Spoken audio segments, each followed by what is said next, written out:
السلام علیکم. اذان دے دیں.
أشهد أن لا إله إلا الله وحده لا شريك له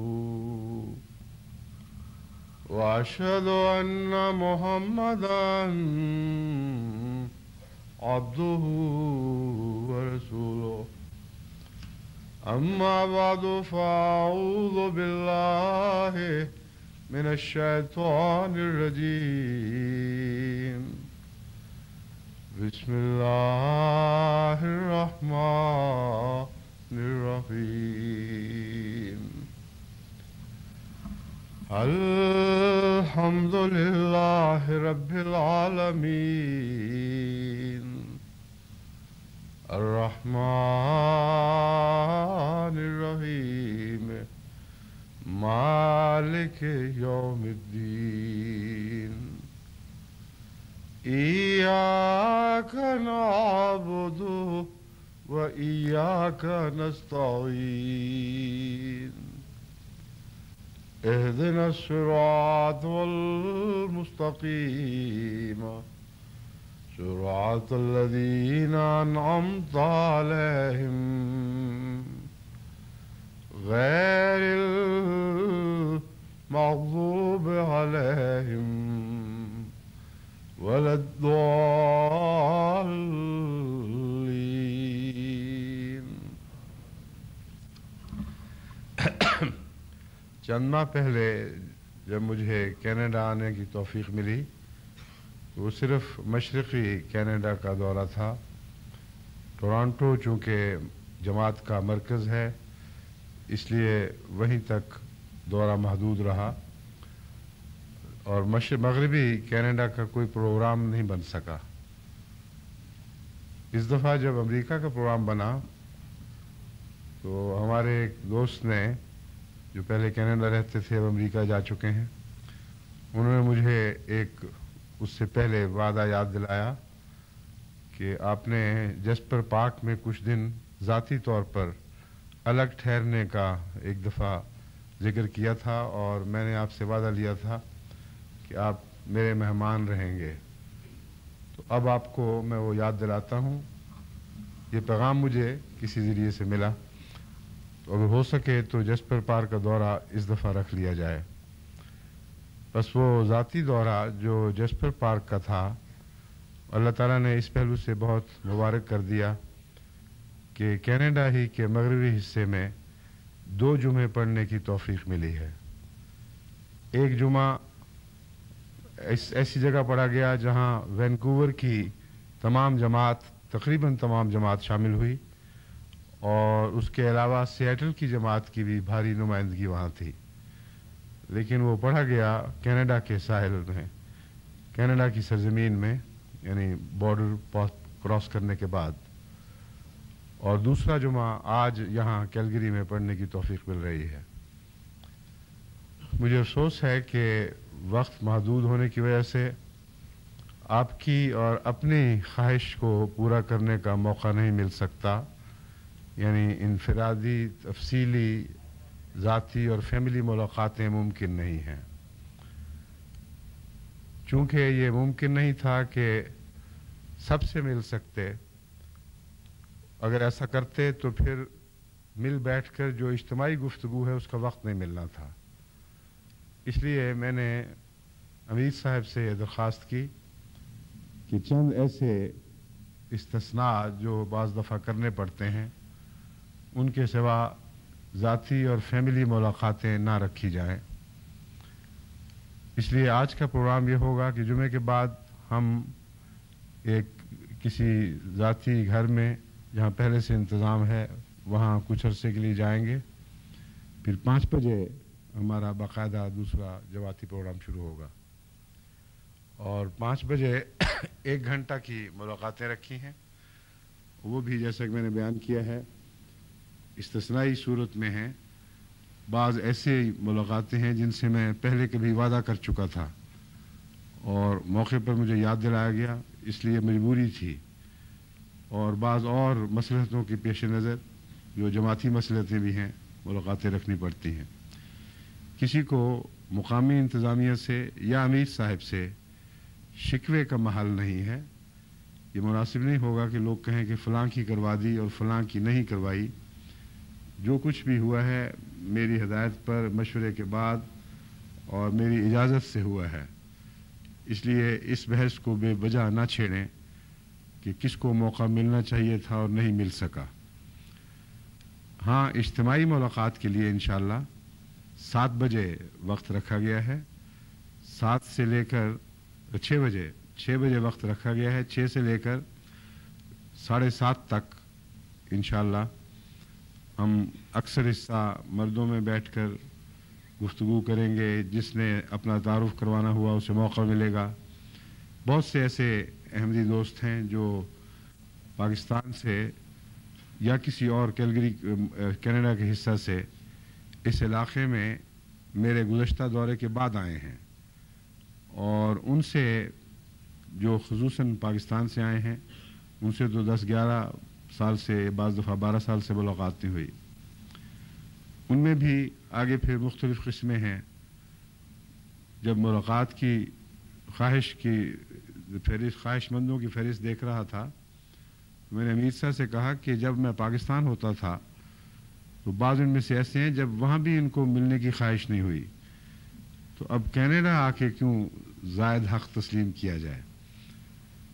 اس لیے جو پرانے سلسلے سے گہرا تعلق رکھنے والے خدام ہیں، کاموں میں پیش ہیں اور جماعتی خدمت کی وجہ سے حق رکھتے ہیں، ان کو بہرحال فوقیت ملنی چاہیے۔ لیکن کم کرنے کے باوجود پھر بھی فہرست اتنی لمبی بن گئی تھی کہ 3 گھنٹے میں بھی وہ چیدہ ناموں کے ساتھ فیملی ملاقاتیں ممکن نہیں تھیں۔ یہ تو معذرت کا حصہ ہے۔ انشاءاللہ باقی ملاقات 6 بجے اجتماعی طور پر ہم اکٹھے بیٹھیں گے اور آپ کو موقع ملے گا۔ جو دوست بعد میں آئے ہیں وہ کھڑے ہو کر اپنا تعارف کروا سکتے ہیں، اور اس طرح آمنے سامنے بیٹھ کر سب سے اجتماعی گفتگو ہو جائے گی۔ امیر صاحب نے فرمایا ہے کہ اس کے بعد چند منٹ کے لیے خواتین میں بھی جانا ہوگا، کیونکہ بہت سی خواتین ایسی ہیں جو بعد میں تشریف لائی ہیں، ان کو بھی خواہش ہوگی کہ ان سے بھی گفتگو ہو جائے۔ یہ تو حصہ ہے معذرت والا۔ اب میں اس سلسلہ مضمون کی طرف لوٹتا ہوں جس پر میں کچھ عرصے سے خطبات دے رہا ہوں۔ ایک لمبے عرصے تک میں نے عبادات کے موضوع پر خطبے دیے، ان کے مختلف پہلوؤں پر روشنی ڈالی، ان کی انسانی زندگی میں اہمیت کو واضح کیا اور بتایا کہ اللہ تعالیٰ سے تعلقات درست کیے بغیر اس زندگی کا کوئی بھی مقصد نہیں رہتا۔ محض ایک جانوروں کی طرح زندہ رہ کر کھا پی کر مر جانا ہے، اس کے سوا اس کی کوئی حقیقت نہیں۔ اور یہی فرق ہے انسان اور حیوان میں کہ انسان کو وہ استعدادیں بخشی گئی ہیں، وہ نور فراست عطا کیا گیا ہے جس کے ذریعے وہ اللہ تعالیٰ سے ایک باشعور رابطہ قائم کر سکتا ہے۔ ویسے تو ہر مخلوق کا خدا سے ایک رابطہ ہے، اور کوئی مخلوق خواہ آپ اسے بے جان سمجھیں، بے شعور سمجھیں، اللہ سے رابطے سے عاری نہیں ہے، اور اپنی اپنی توفیق کے مطابق جسے ہم نہیں سمجھ سکتے اللہ کی حمد کرتی ہے۔ لیکن انسان اور باقی مخلوقات میں فرق یہ ہے کہ انسان وہ استعدادیں رکھتا ہے جس سے خدا تعالیٰ سے باشعور تعلق قائم کر سکتا ہے، جیسے انسان کا انسان سے تعلق ہوتا ہے۔ یہ لمبا سلسلہ ہے جس کو انشاءاللہ جب نارتھ امریکہ میں ٹیلی ویژن کا کام جاری ہو جائے گا تو پھر ہم مناسب وقت میں سلسلہ وار دوبارہ شروع کریں گے، کیونکہ آپ میں سے بھاری اکثریت ایسی ہے جو وہ خطبے نہیں سن سکی، ان کے لیے ممکن نہیں تھا، لیکن وہ ضرورت بہت ہے، کیونکہ اللہ سے تعلق استوار کیے بغیر انسان سے صحیح معنوں میں تعلق استوار نہیں ہو سکتے۔ تو یہ جو حصہ ہے یہ تو آپ آئندہ انشاءاللہ 1-2 ماہ کے اندر سلسلہ وار سن سکیں گے، لیکن آج کل میں جس موضوع پہ گفتگو کر رہا ہوں وہ انسانوں کے انسانوں سے تعلقات کا مضمون ہے، جس کا گہرا تعلق اللہ تعالیٰ کی عبادت اور اللہ تعالیٰ سے تعلق کے ساتھ ہے۔ ایک انسان جو خدا سے تعلق رکھتا ہے اس کے خدا سے تعلق کے حالات تو اکثر ہم پر پوشیدہ رہتے ہیں، لیکن خدا سے تعلق کے نتیجے میں وہ بڑی نوع انسان سے جیسے تعلقات رکھتا ہے وہ ہمیں دکھائی دینے لگتے ہیں، اور وہ ایک ایسی چیز ہے جسے چھپایا نہیں جا سکتا، اور وہی معاملات ہیں جس سے انسان کا باخدا یا بے خدا ہونا معلوم کیا جا سکتا ہے۔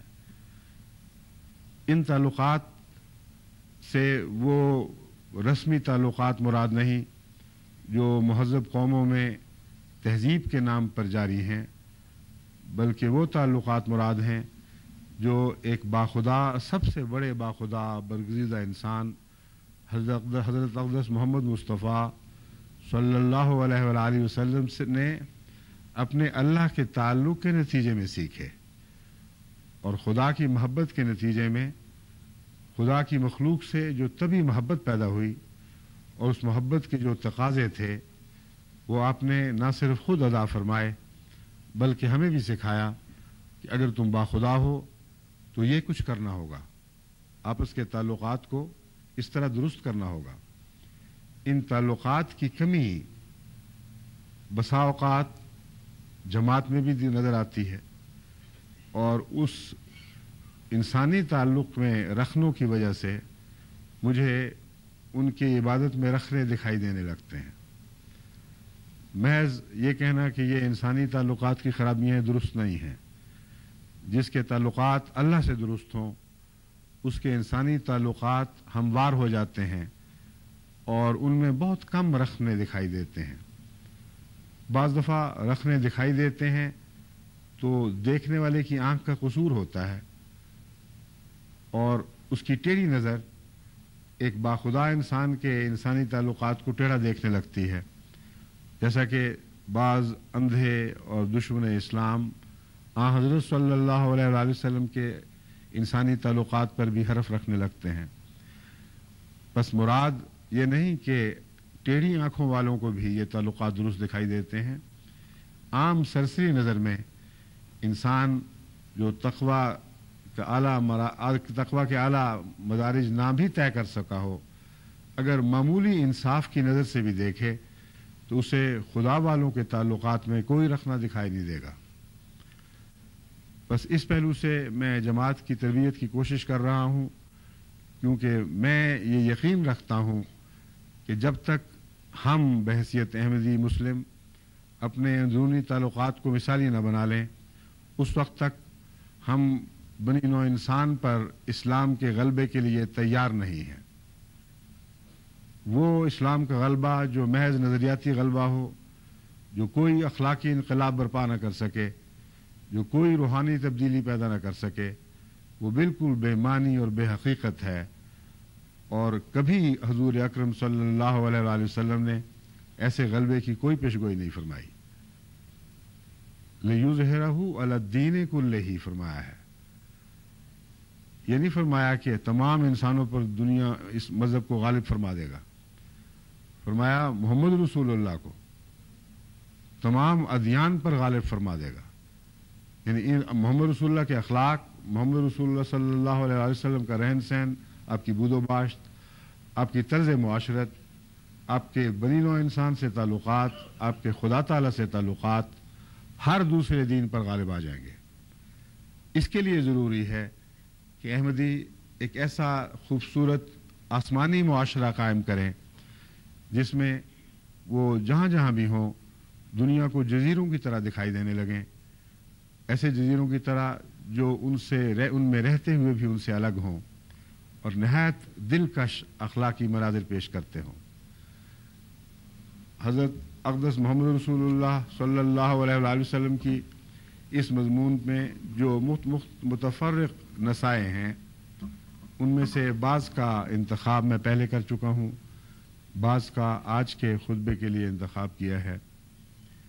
حضرت صلی اللہ علیہ وآلہ وسلم نے فرمایا، اور یہ حدیث حضرت ابو ہریرہ نے بیان فرمائی اور بخاری سے لی گئی ہے، فرمایا اس کی طرف دیکھو جو تم سے کم درجے کا ہے، کم وسائل والا ہے، اس شخص کی طرف نہ دیکھو جو تم سے اوپر اور اچھی حالت میں ہے۔ یہ شکر کا ایک انداز ہے۔ اب یہ بہت ہی مختصر الفاظ میں بہت گہری نصیحت ہے۔ بہت سے انسانی تعلقات کے رخنے اس نصیحت کو نظر انداز کرنے کے نتیجے میں پیدا ہوتے ہیں۔ اول تو یہ غور طلب بات ہے کہ عام طور پر ہم دیکھتے ہیں کہ بعض لوگ اپنے سے نیچے لوگوں کو دیکھتے ہیں مگر حقارت سے دیکھتے ہیں، اپنے سے اوپر لوگوں کو دیکھتے ہیں مگر حسد کے ساتھ دیکھتے ہیں۔ حضرت صلی اللہ علیہ وآلہ وسلم نے یہ کیوں فرمایا کہ اپنے سے نیچے کو دیکھو اور اوپر کو نہ دیکھو؟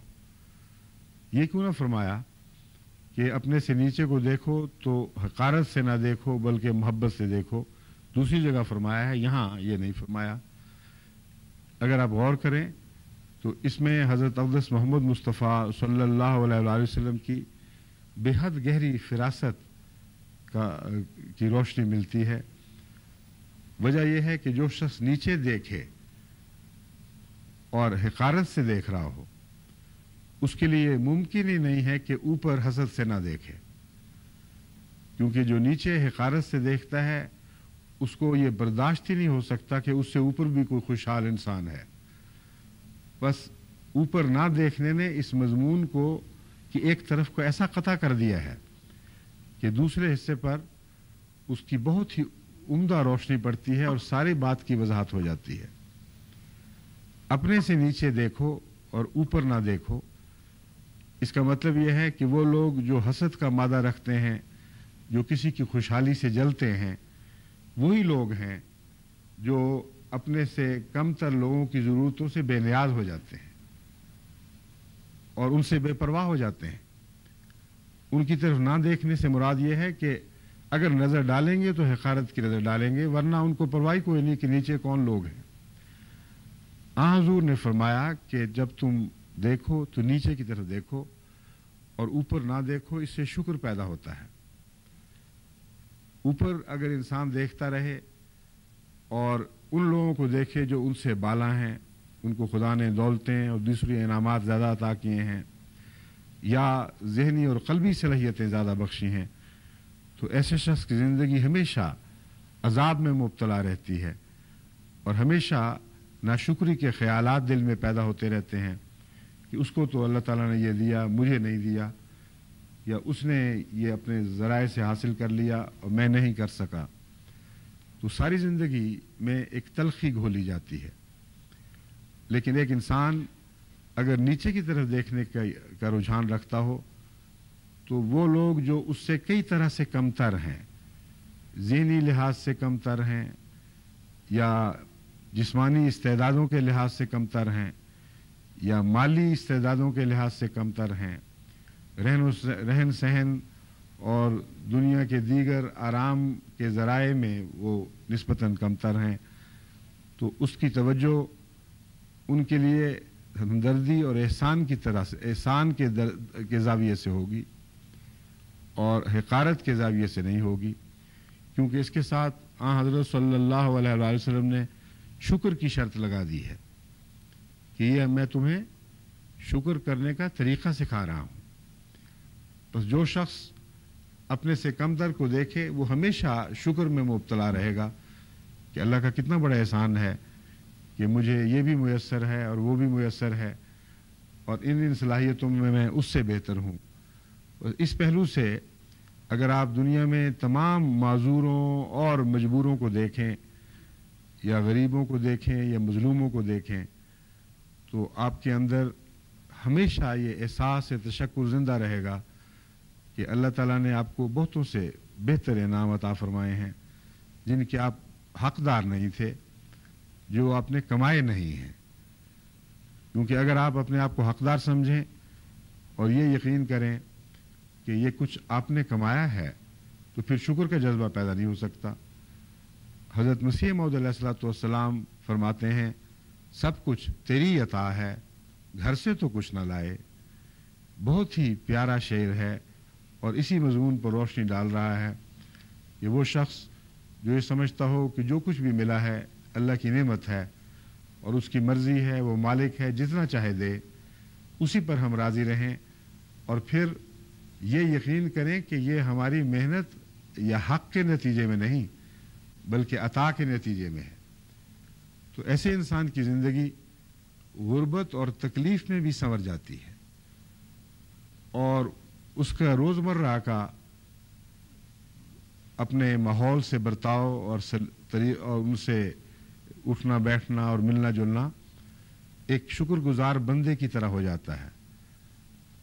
اپنے سے کم تر سے وہ جب ملتے ہیں تو احسان کے ساتھ ملتے ہیں، اور جو شکر گزار ہو اور یہ سمجھے کہ میرا حق نہیں تھا مجھے عطا کیا گیا ہے، وہ جو محروم ہیں ان کے لیے ان کے دل میں زیادہ ہمدردی پیدا ہوتی ہے اور ان کے لیے خرچ کرنے پر تیار رہتے ہیں۔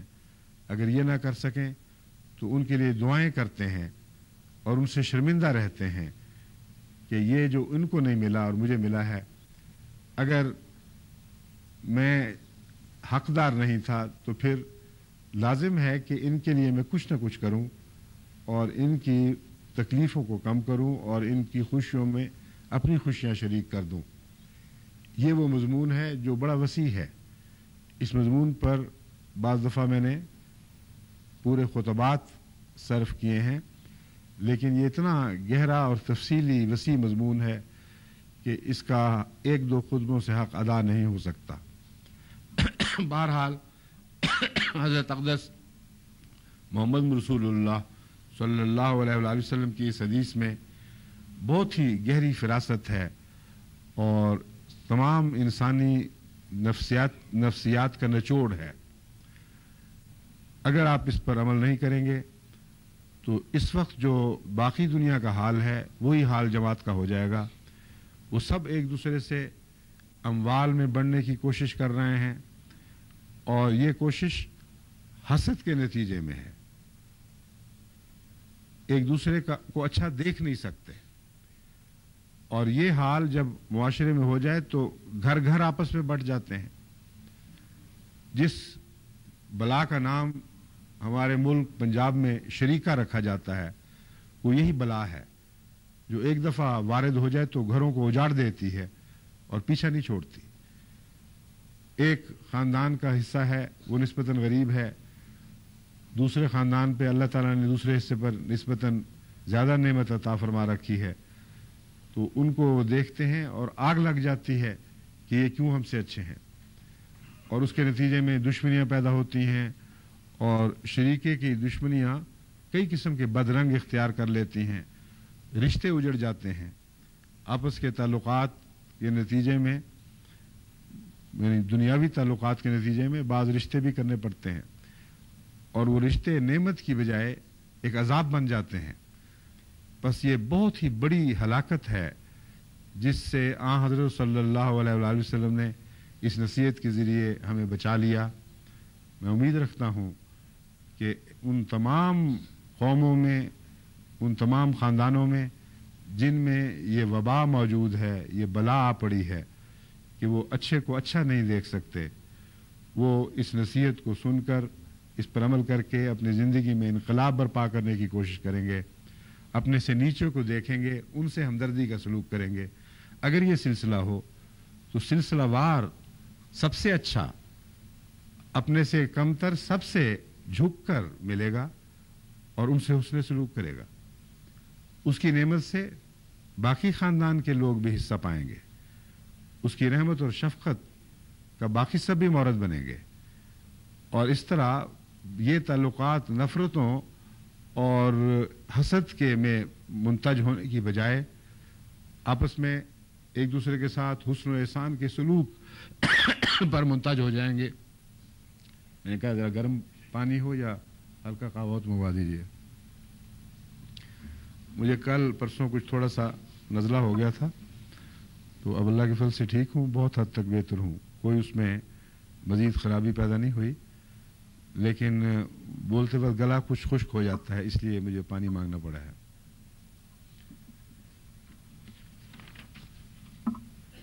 ایک اور حدیث ہے، بخاری سے لی گئی ہے، حضرت ابو ہریرہ رضی اللہ تعالیٰ عنہ کی روایت ہے۔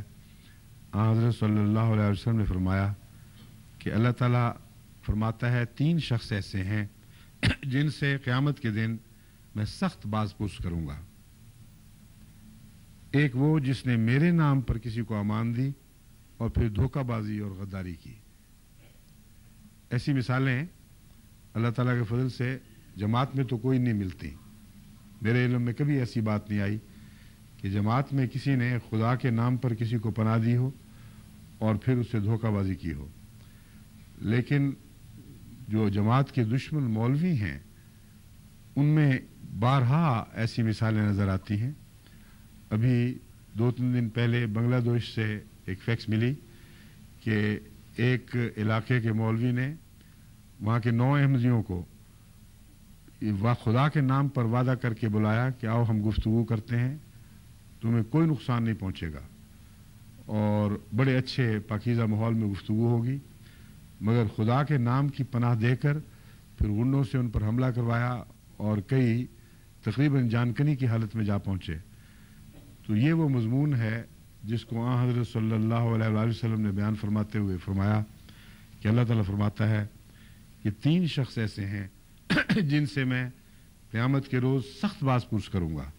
ان میں سے ایک وہ ہے جو میرے نام کی پناہ دے کر پھر دھوکہ کرے اور کسی